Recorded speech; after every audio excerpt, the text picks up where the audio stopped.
capítulo 9, versículo 27 até o 31.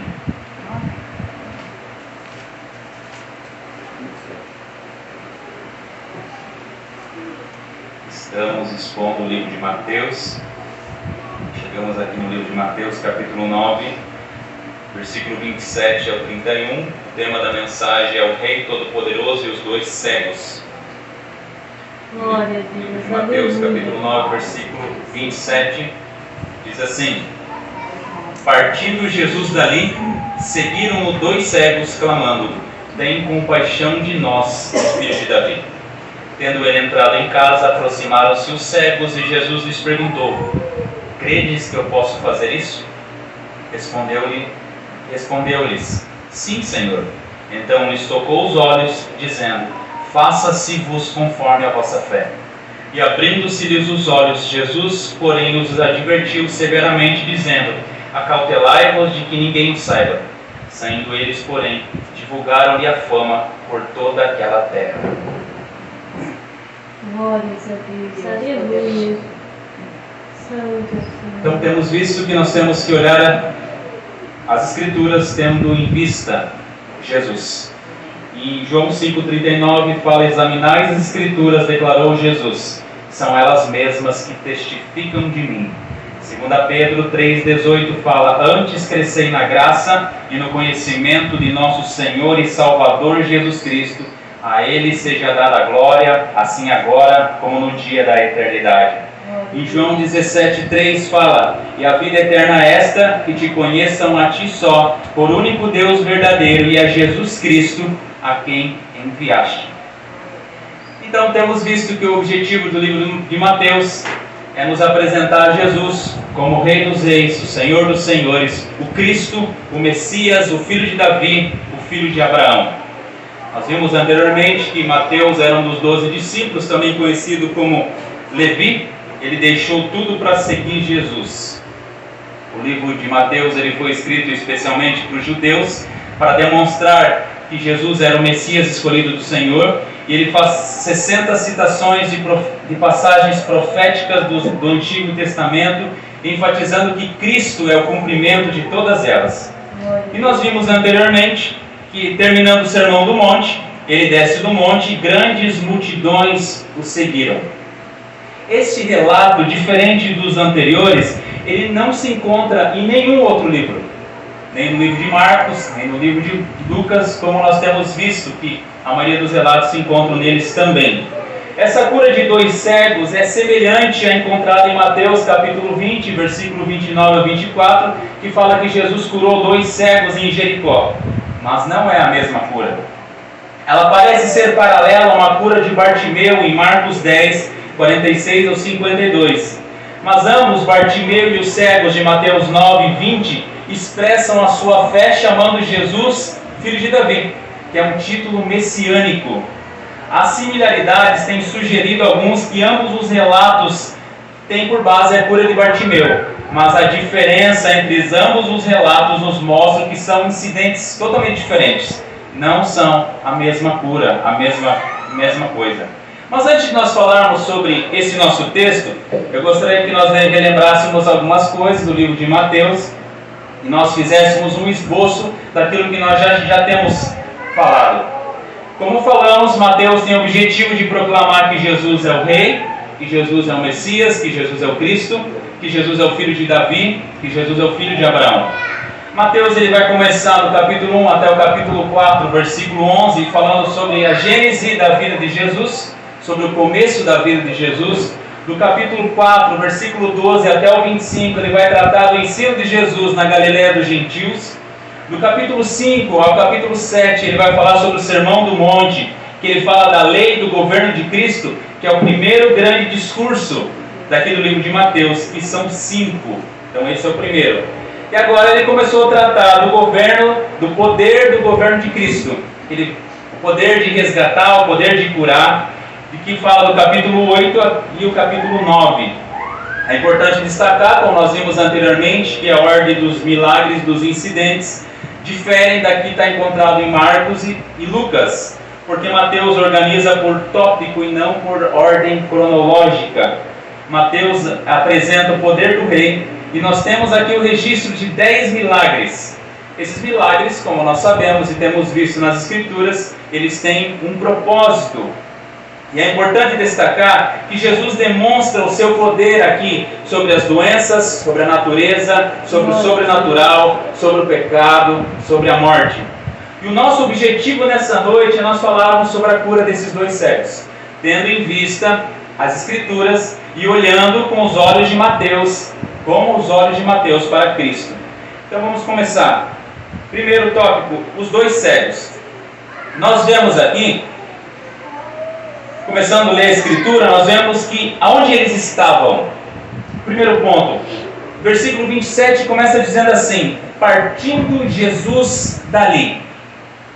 Dali aonde? Se vemos a parte de cima, nós vemos que Jesus estava na casa de Jairo, onde ele cura a sua filha, ele ressuscita a filha de Jairo. E nós vemos anteriormente que Jesus, ao ser expulso de Gadara, Jesus voltou ao outro lado do mar, onde uma multidão o aguardava, que é em Cafarnaum, na Galileia. E agora nós temos visto que Jesus estava em Cafarnaum, na Galileia, na casa do chefe da sinagoga.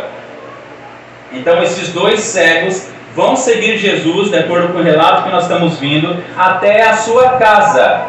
Aonde que Jesus morava? Jesus morava em Belém, Jesus morava na Galileia. Em Mateus capítulo 4, versículo 13, fala que deixando Nazaré, foi morar em Cafarnaum, situado à beira-mar, nos confins de Zebulon e Naftali. E Marcos, ele nos confirma isso. Em Marcos 2:1, diz que dias depois entrou Jesus de novo em Cafarnaum e logo correu que ele estava em casa. Então, Jesus está morando em Cafarnaum. Agora vamos ver quem eram eles. O que a Bíblia nos diz? A Bíblia nos diz apenas que eles eram 2 cegos. Não diz o nome deles. Não dá muitos detalhes sobre eles. Por exemplo, desde quando que eles são cegos? Eles sempre foram cegos? Qual que é a idade deles? De que forma que eles acompanharam Jesus? Porque um cego não pode guiar outro cego. A própria Escritura fala sobre isso. Como que eles seguiram Jesus? Alguém levou eles? A Escritura não nos diz. Mas Mateus nos mostra que esses 2 cegos queriam ver.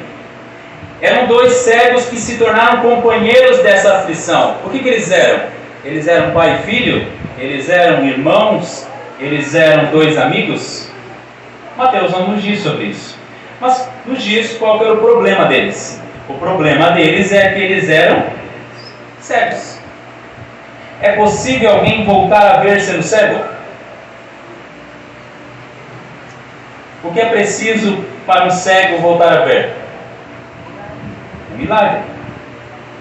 Nós não podemos dizer assim, não se preocupe, daqui a pouco você vai voltar a ver. Nós que usamos óculos, por exemplo, e que nessa noite são muitos, e inclusive eu uso óculos também, não tem como nós voltar a enxergar como nós enxergávamos anteriormente. Imagine um cego que não tem mais visão. É só um milagre para ele voltar a ver. E em seguida nós vamos falar sobre milagre. Vai ser um dos tópicos nessa noite. Mas pense comigo, a situação deles era a final. Uma vez cego, sempre cego. E eles foram sinceros com Jesus. Eles dizem assim: tem compaixão de nós, filhos de Davi. Eles seguiam Jesus chorando, clamando: tem piedade de nós, olha para nós. E é interessante que eles eram cegos, mas eles conseguiam ver que Jesus era um rei. Que Jesus tinha o poder de curá-los, de restaurar sua visão. E como um rei, Jesus tinha poder também para responder o pedido deles. Um pedido de misericórdia, um pedido de compaixão. Mas o que eles ouviram de Jesus? O que eles tinham ouvido de Jesus? É importante esse ponto, porque com certeza eles ouviram falar de Jesus. Que Jesus dava vista aos cegos, que Jesus curava leproso, que Jesus libertava cativos, que Jesus levantava coxos, que Jesus ressuscitava mortos. Alguém falou de Jesus para eles. Porque veja a forma que eles abordam Jesus, clamando: tem compaixão de nós, filho de Davi. Veja, alguém falou para eles quem que era Jesus. Eles não foram somente eles que abordaram, e nós temos que ter em vista que nas Escrituras não foram somente eles que abordaram Jesus dessa forma. Muitas vezes as pessoas chegavam: "Tenha misericórdia de mim, filho de Davi." Mas é importante termos em mente aquilo que Mateus está nos mostrando. O que Mateus está nos mostrando desde o começo? Abra comigo Mateus capítulo 1, versículo 1. O primeiro versículo de Mateus, ele já nos mostra o que Mateus vai falar no restante do seu livro. O que diz lá no livro de Mateus, capítulo 1, versículo 1? Alguém quer ler? Registro da genealogia de Jesus Cristo, filho de Davi, filho de Abraão.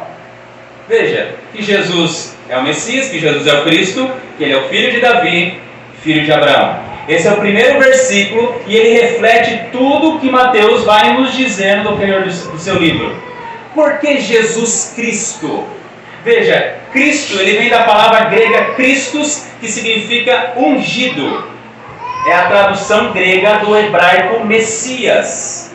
Então, quando Mateus nos diz aqui, ele é Jesus Cristo, é que ele é o Messias, ele é o filho de Davi, ele é o filho de Abraão. Glória a Deus. Consegue ver o quão importante esse ponto? Filho de Davi é um título de Messias. Mateus está nos mostrando isso desde o primeiro versículo do seu livro. Voltamos lá para Mateus capítulo 9. O que eles fizeram? A Bíblia nos mostra que eles primeiro seguiram Jesus, eles clamaram, eles se aproximaram e eles responderam o que criam. Versículo 27 e versículo 28. Uma multidão seguia Jesus, nós temos visto e nós temos ouvido sobre isso. Mas esses dois cegos, eles se destacam no meio da multidão. Primeiro, por causa da perseverança, que eles seguiram Jesus, não se diz por quanto tempo, qual caminho que eles seguiram, gritando, clamando. E o segundo, porque eles creram. Jesus vai nos mostrar o que diferencia eles da multidão, como nós vimos anteriormente falando sobre isso também. O que diferenciou eles da multidão? Faça-se conforme a vossa fé.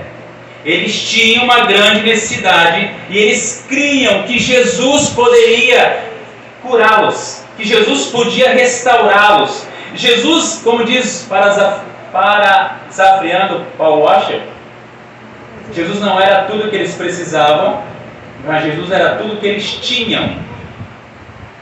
Eles não simplesmente não precisavam, eles não era somente eles precisavam de Jesus, mas Jesus era a única esperança deles. Glória a Deus. Ou seria o quê? Seguir até a morte.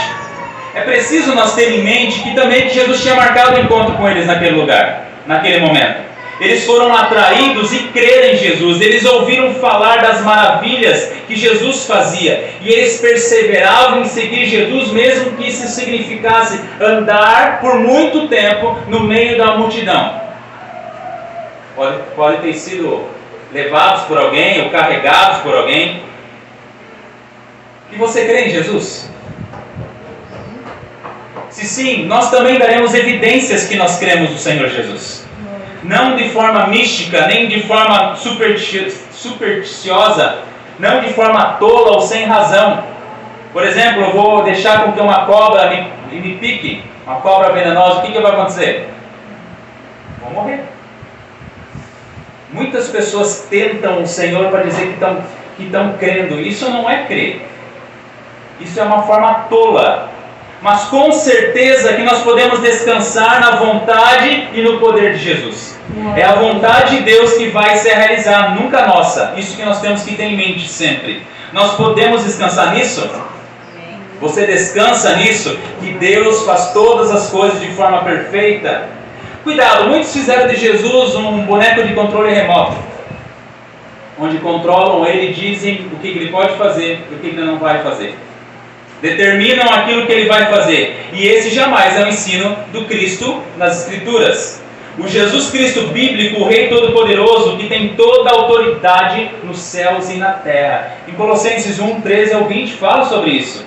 Ele fala que ele é a imagem do Deus invisível, primogênito de toda a criação, pois nele foram criadas todas as coisas nos céus e sobre a terra, as visíveis e as invisíveis, sejam tronos, sejam soberanias, quer principados, quer potestades. Tudo foi criado por meio dele e para ele. Ele é antes de todas as coisas, nele tudo subsiste. Ele é a cabeça do corpo da igreja. Ele é o princípio primogênito de entre os mortos, para em todas as coisas ter a primazia. Porque aprove a Deus que nele residisse toda a plenitude, e que, havendo feito a paz pelo sangue da sua cruz, por meio dele reconciliasse consigo mesmo todas as coisas, quer sobre a terra, quer nos céus. Veja, o Jesus bíblico é totalmente diferente do que o mundo acha que ele é. Ele tem todo o poder nos céus e na terra. Conforme diz Mateus 28, ele tem toda a autoridade nos céus e na terra. E o segundo ponto que eu quero aproveitar para tratar com vocês é sobre os milagres. Milagres e suas formas. Eu quero lhes falar acerca dos milagres, tendo como base uma adaptação do texto do R6 Pro, para que nós podemos responder algumas perguntas sobre esse tema. Por exemplo, o que é milagre? Quais são as formas de milagres? Se hoje nós temos milagres da mesma forma dos tempos bíblicos, se foi concedido poder para seres humanos operarem milagres. Vamos lá. Hoje o termo milagre, ele tende a ser usado livremente. Por exemplo, se eu estou com uma dor de cabeça e a dor de cabeça passa, recebi um milagre. Mas a palavra milagre, eu quero que você entenda que ela pode ser usada de 3 maneiras distintas. Por exemplo, a primeira, são eventos comuns. O primeiro uso descreve eventos comuns, os quais, porém, causam impressão profunda. Por exemplo, o nascimento de um bebê. É um milagre ou não é um milagre? É um evento comum, mas é um milagre. Mostra a grandeza de Deus, mesmo sendo algo comum e natural. Quando agimos dessa forma, nós dizemos que é um milagre, nós honramos a Deus pela complexibilidade e a beleza da sua criação. Porque nós vemos que é um milagre da vida, mesmo que isso aconteça milhões de vezes durante o ano. Nós portamos-nos reverentes diante da majestade do cosmos, como as obras de Deus através das leis naturais, as quais são em si mesmas criação de Deus. Por exemplo, outro milagre, o nascer e o pôr do sol. Não é um milagre de Deus? Quando nós vemos, principalmente aqui na praia, o sol se pondo aqui e nascendo lá no mar, né, irmão Juninho? Irmão Juninho vem mais, acorda mais cedo. Não é um milagre de Deus? Nós não dizemos, nossa, que coisa maravilhosa, mesmo que isso aconteça todos os dias, de forma natural. Aqui o termo milagre que se refere às coisas comuns que apontam para uma causa em comum do poder de Deus. O segundo, sobre a questão dos milagres, é semelhante ao primeiro. Veja, a segunda forma como usamos o termo milagre se assemelha à primeira. Porque algumas vezes lemos nas Escrituras acerca da operação de Deus através de meios secundários por um tempo ou lugar oportuníssimo. Por exemplo, a estrela de Belém. A estrela de Belém, por exemplo, talvez ela tivesse uma causa natural. Ela tivesse uma explicação científica para ela. Não é? Por exemplo, eles falam que pode ser um alinhamento extraordinário de um grupo de estrelas ou uma supernova. Pode explicar esse evento, não é? Mas, contudo, nós podemos crer nessa possibilidade, mas não faz do evento menos miraculoso. Porque queria acontecer bem naquele momento essa estrela aparecer. Mesmo que seja algo natural, é um milagre acontecer naquele momento. A luz irradiava seu brilho no momento do nascimento de Jesus. E até que os magos chegassem até Belém, ela ficou lá. Então a estrela é um milagre de ajuste ou milagre de disposição. Então esse tipo de milagre honra a Deus, pois ele teceu o tapete da história de tal modo que o evento ocorreu de forma miraculosa. Você crê que Deus faz todas as coisas de forma perfeita, de acordo com a sua vontade? Nada acontece por acaso em um mundo governado por Deus. É isso que nós temos que ter em mente. O irmão Jacó e a irmã Maria não estão em Itapuá aleatoriamente. Nós cremos que Deus decretou que os irmãos estariam aqui. Deus providenciou a vinda dos irmãos aqui nesse lugar. Assim como a vida da minha avó, a vida da minha prima, que nós obrigamos a vir na igreja hoje. Cadê? A vida dos nossos irmãos que sempre estão conosco. Deus providencia um meio para que nós estivéssemos aqui. Deus providenciou um meio para que nós estivéssemos aqui, porque nada acontece por acaso. E o terceiro é que os atos de Deus contra a natureza. Essa é a terceira forma de milagre. Por exemplo, em terceiro lugar, os milagres apontam para os atos de Deus contra a natureza. Esse é um uso mais técnico do termo. Por exemplo, a água que Jesus transformou em vinho é natural? A ressurreição de Lázaro é natural? Cego ver é natural? Paralítico andar sobre as águas, não é natural. São todos exemplos da operação de Deus contrárias às leis da natureza. Não pode haver explicação natural para esses eventos. Como exemplo, como você vai explicar um morto ressuscitar depois de 4 dias estando morto? Tem explicação? Não tem como explicar. A única coisa que as pessoas podem fazer é negar que aquilo ali não aconteceu. Porque não tem como tu explicar. E esses milagres, eles servem para validar Cristo como o divino Filho de Deus. Glória a Deus. Os milagres na Bíblia. A Bíblia usa diversas palavras para falar sobre milagre. Por exemplo, ela fala sobre sinais, sobre maravilhas, sobre poderes. Em seu sentido mais estrito, nós cremos que milagre é uma palavra bíblica para o sinal. Milagres são chamados sinais porque, como todos os sinais, apontam para além de si mesmo, para algo mais significativo. Isso é muito importante nós termos em vista. Deus usou milagres para testar seus agentes da revelação divina. O que isso quer dizer? Em Hebreus capítulo 2, versículo 3 e 4 diz assim: como escaparemos nós se negligenciarmos tão grande salvação, a qual, tendo sido anunciada inicialmente pelo Senhor, foi-nos depois confirmada pelos que a ouviram, dando Deus testemunho juntamente com eles, por sinais, prodígios e vários milagres, e por distribuições do Espírito Santo, segundo a sua vontade. Deus mostrou, por exemplo, Deus deu a Moisés o poder de realizar milagres, a fim de demonstrar que Deus tinha enviado ele. Em Deuteronômio capítulo 34, versículo 10 ao 12, fala sobre Moisés o seguinte: nunca mais se levantou em Israel profeta algum como Moisés, com quem o Senhor houvesse tratado face a face, no tocante a todos os sinais e maravilhas que por mando do Senhor fez na terra do Egito a Faraó, a todos os seus oficiais e a toda a sua terra, e no tocante a todas as obras de sua poderosa mão e aos grandes e terríveis feitos que operou Moisés, a vida de todo Israel. Veja, Moisés, um dos grandes escritores, escreveu 5 livros da palavra de Deus. Deus demonstrou que ele era servo de Deus através do quê? Sinais, maravilhas, milagres através do poder de Deus. E se você continuar lendo o Antigo Testamento, você vai ver que ninguém mais, como diz a Escritura, se assemelhou a ele. Por quê? Não era mais preciso, não é? Deus levantou outros profetas também. Vemos Elias, Eliseu, mas não mais que se comparasse a Moisés. E agora o Pai levantou o seu Filho por meios e autentica o seu Filho por meio do quê? Por meio do seu poder, por meio dos milagres, por meio dos sinais. Em João 20, versículo 30 e 31 diz assim: na verdade, fez Jesus diante dos discípulos muitos outros sinais que não estão escritos nesse livro. Estes, porém, foram registrados para que creiais que Jesus é o Cristo, o Filho de Deus, e para que, crendo, tenhas vida em seu nome. Veja, Jesus fez muitos sinais, milagres, maravilhas, por quê? Qual era o propósito? Estes, porém, foram registrados para que creiais que Jesus é o Cristo, o Filho de Deus, e para que, crendo, tenhais vida em seu nome.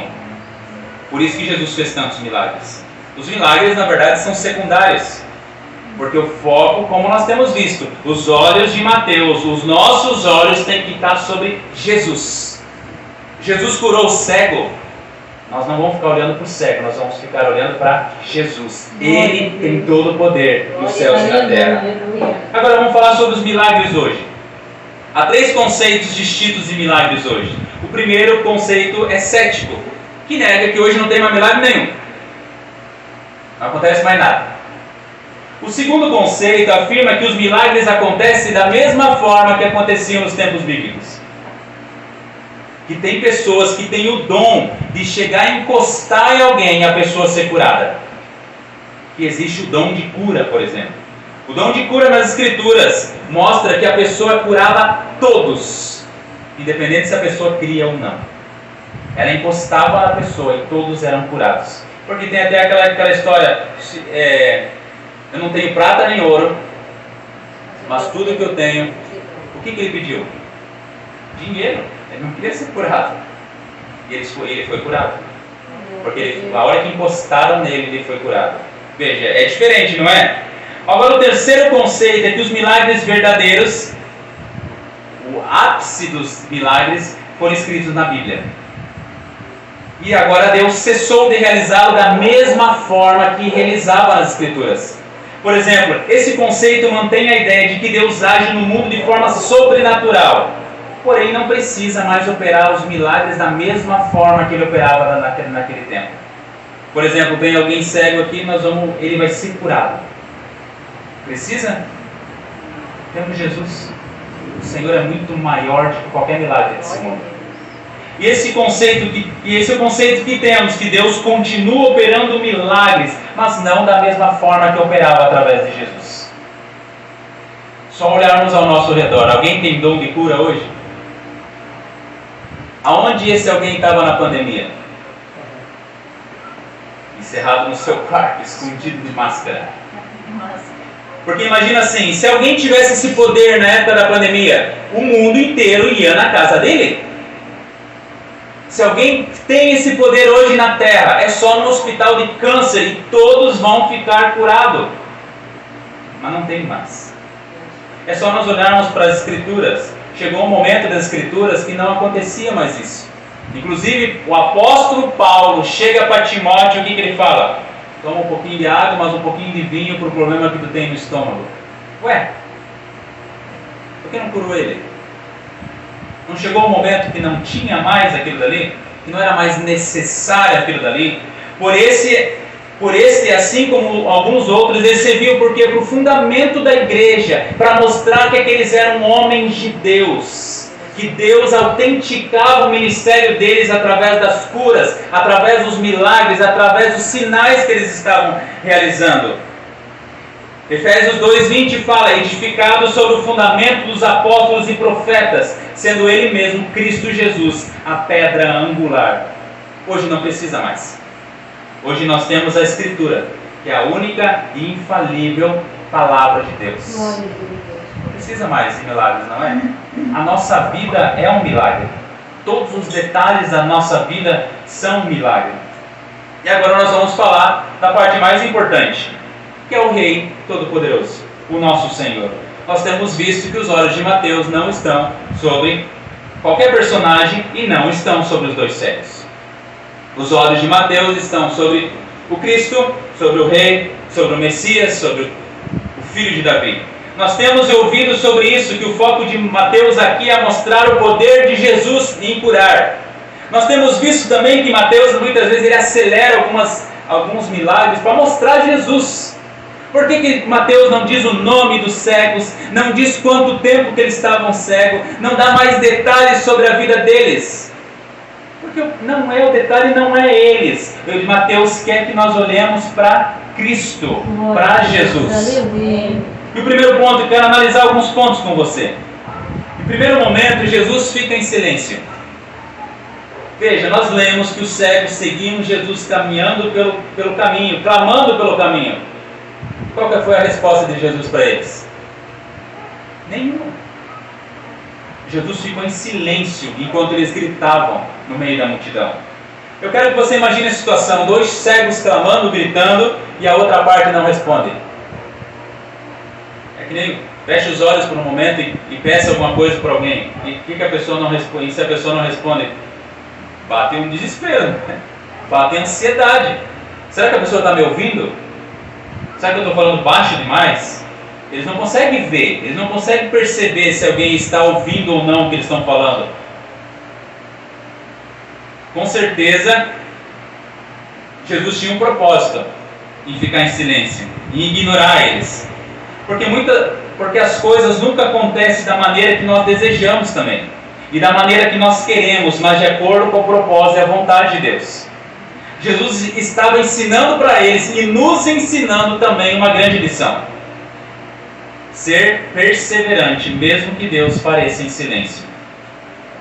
Isaías 55:6 fala: busque o Senhor enquanto é possível achá-lo. Não foi isso que os cegos fizeram? Quando os cegos começaram a ir na direção de Jesus, clamando e falando, eles desistiram. Falaram: não, vamos esperar uns anos, depois a gente volta, depois a gente encontra Jesus de novo.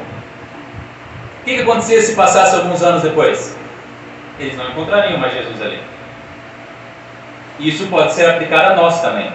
Nunca nós devemos perder Jesus de vista, mesmo que nós estejamos cegos. Nós devemos o buscar enquanto é possível achá-lo.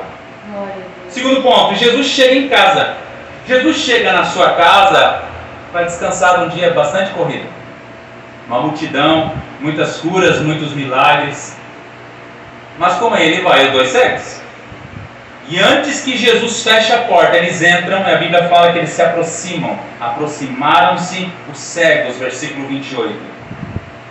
E creio que eles continuavam clamando. Eles continuavam chorando como se fosse a única chance deles voltarem a ver.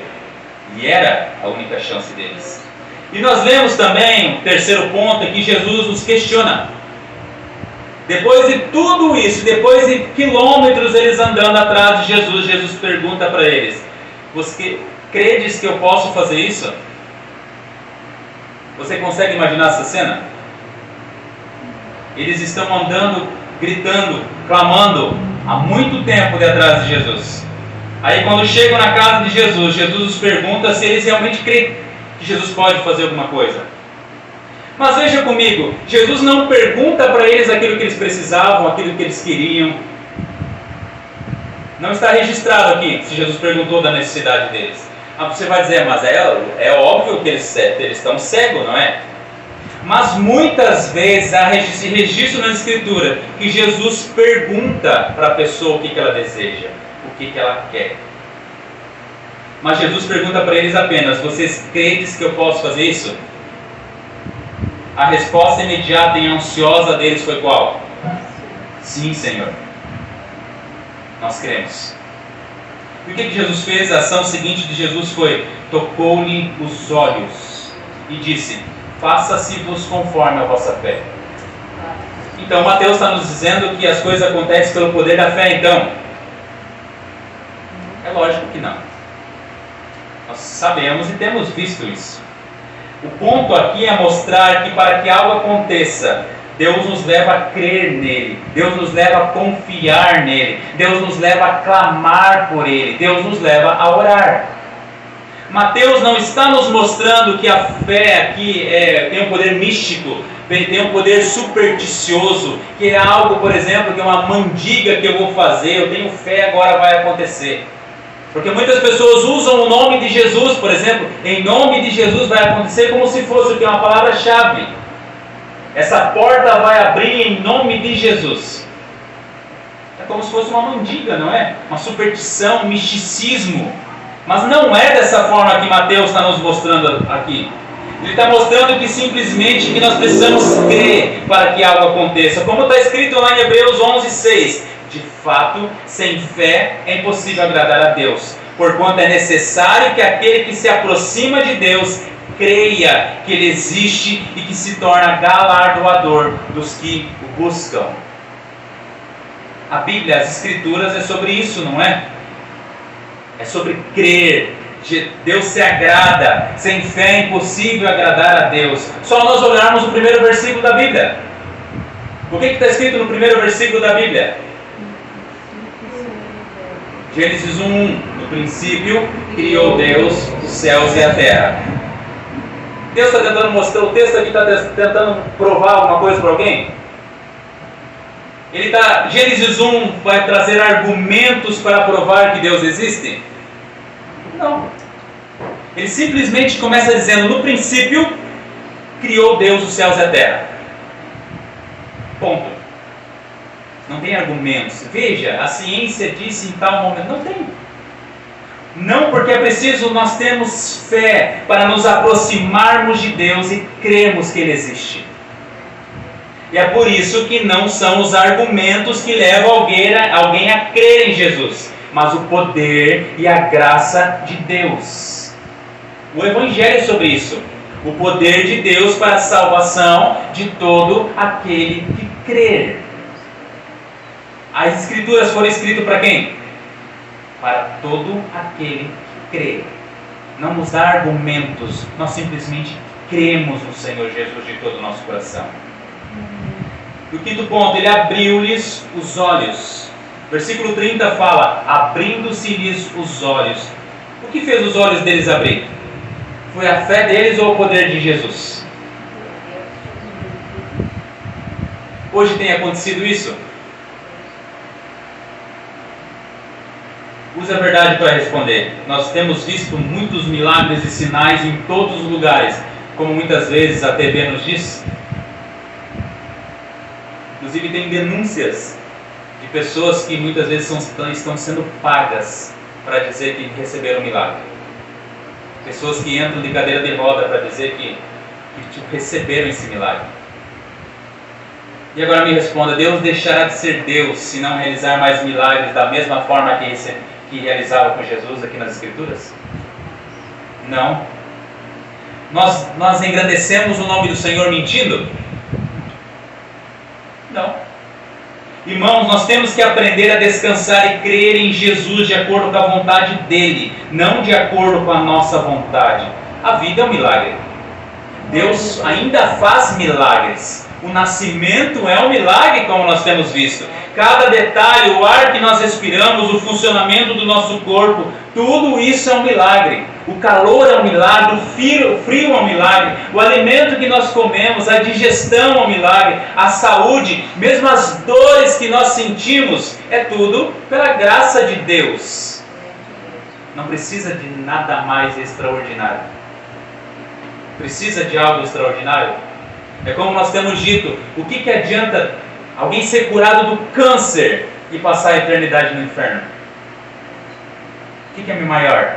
Não é a salvação, não é o resgate do Senhor. E Jesus tem salvo pessoas hoje?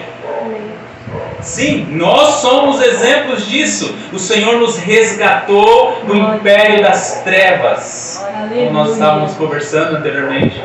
O Senhor nos resgatou. O Senhor nos trouxe para perto dEle.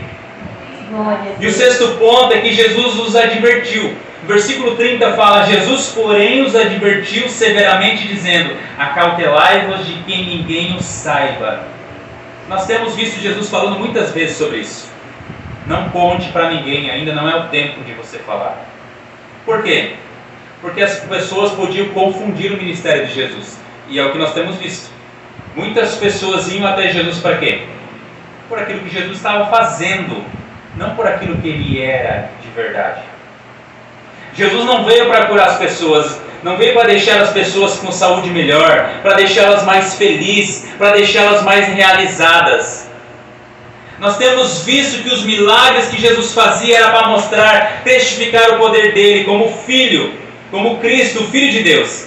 Ele veio para o quê? Para redimir, para resgatar, para nos salvar. Glória a Deus. E Jesus está numa guerra. A Bíblia nos mostra em Isaías que ele era o homem de dores. Ele está indo em direção à cruz para pisar na cabeça da serpente. E Jesus adverte a quem recebe curas e milagres, para que não foquem nos milagres que eles têm recebido. É muito interessante isso, porque o livro de Mateus finaliza falando sobre isso. Veja comigo em Mateus capítulo 28.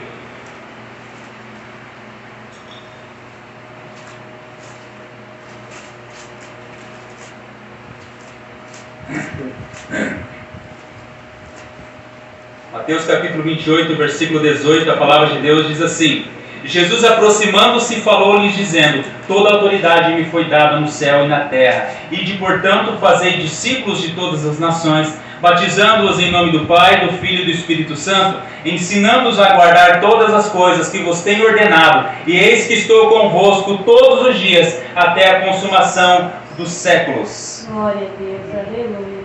Tem milagres aqui?